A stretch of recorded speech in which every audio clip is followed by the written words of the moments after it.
কল্পনা করুন, আপনার পকেটে লাখ টাকা আছে, কিন্তু বাজারে 1 কেজি চাল নেই। 1916 সালে বার্লিনে মায়েরা তাদের সন্তানদের পশুর খাবার খাইয়ে বাঁচিয়ে রেখেছিল। 1941 সালে লেনিনগ্রাদে মানুষ ক্ষুধার জ্বালায় দেয়ালের আটা সেদ্ধ করে খেয়েছিল। আপনি ভাবছেন এটা ইতিহাস? ভুল ভাবছেন। আজ যে বিশ্ব ব্যবস্থা আমরা অভ্যস্ত, তা যে কোনো সময়ে তাসের ঘরের মতো ভেঙে পড়তে পারে।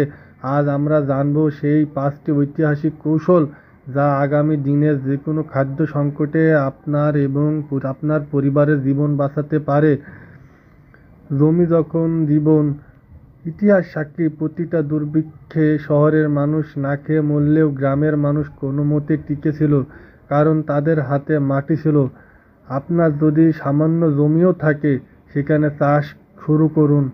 আর যদি শহরে থাকে, তবে বারান্দা বা ছাদে কিচেন গার্ডেন তৈরি করুন। মনে রাখবেন, সংকটের সময় আপনার টাকা নয়, আপনার লাগানো সবজি হবে আপনার কারেন্সি। আমাদের দাদাদের আমলে ঘরে চালের গোলা আর রোদে শুকানো খাবার থাকতো। আজ আমরা ডিপেন্ড করি 3 দিনের গ্রোসারি ডেলিভারির ওপর। অন্তত 3 থেকে 6 মাসের শুকনো খাবার, যেমন চাল, ডাল, তেল, লবণ ঘরে রাখুন। যুদ্ধের সময় দোকানপাট বন্ধ হয়ে গেলে 3 মাস সময় আপনাকে নতুন পরিস্থিতির সাথে মানিয়ে নিতে সাহায্য করবে। একাকিত্ব নয়, একতা। একাকী মানুষ দুর্ভিক্ষে আগে মারা যায়। 1944 সালে নেদারল্যান্ডসে দুর্ভিক্ষে মানুষ কেবল একে অপরের সাহায্য করার কারণে টিকে ছিল। আপনার প্রতিবেশীর সাথে সুসম্পর্ক গড়ুন। বিপদে একা লড়াই করার চেয়ে 5 জন মিলে লড়াই করা অনেক সহজ। বিনিময়ের মাধ্যম।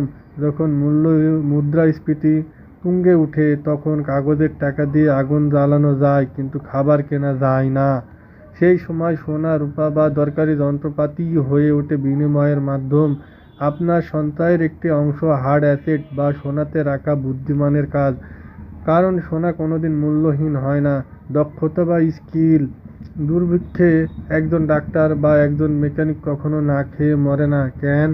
কারণ তাদের এমন দক্ষতা আছে, যার বিনিময়ে মানুষ নিজের খাবারের ভাগ দিতেও রাজি থাকে। আপনার কি এমন কোনো কাজ জানা আছে, যা ছাড়া সমাজ অচল? যদি না থাকে, তবে এখনই হাতে কলমে কাজ শিখে নেওয়া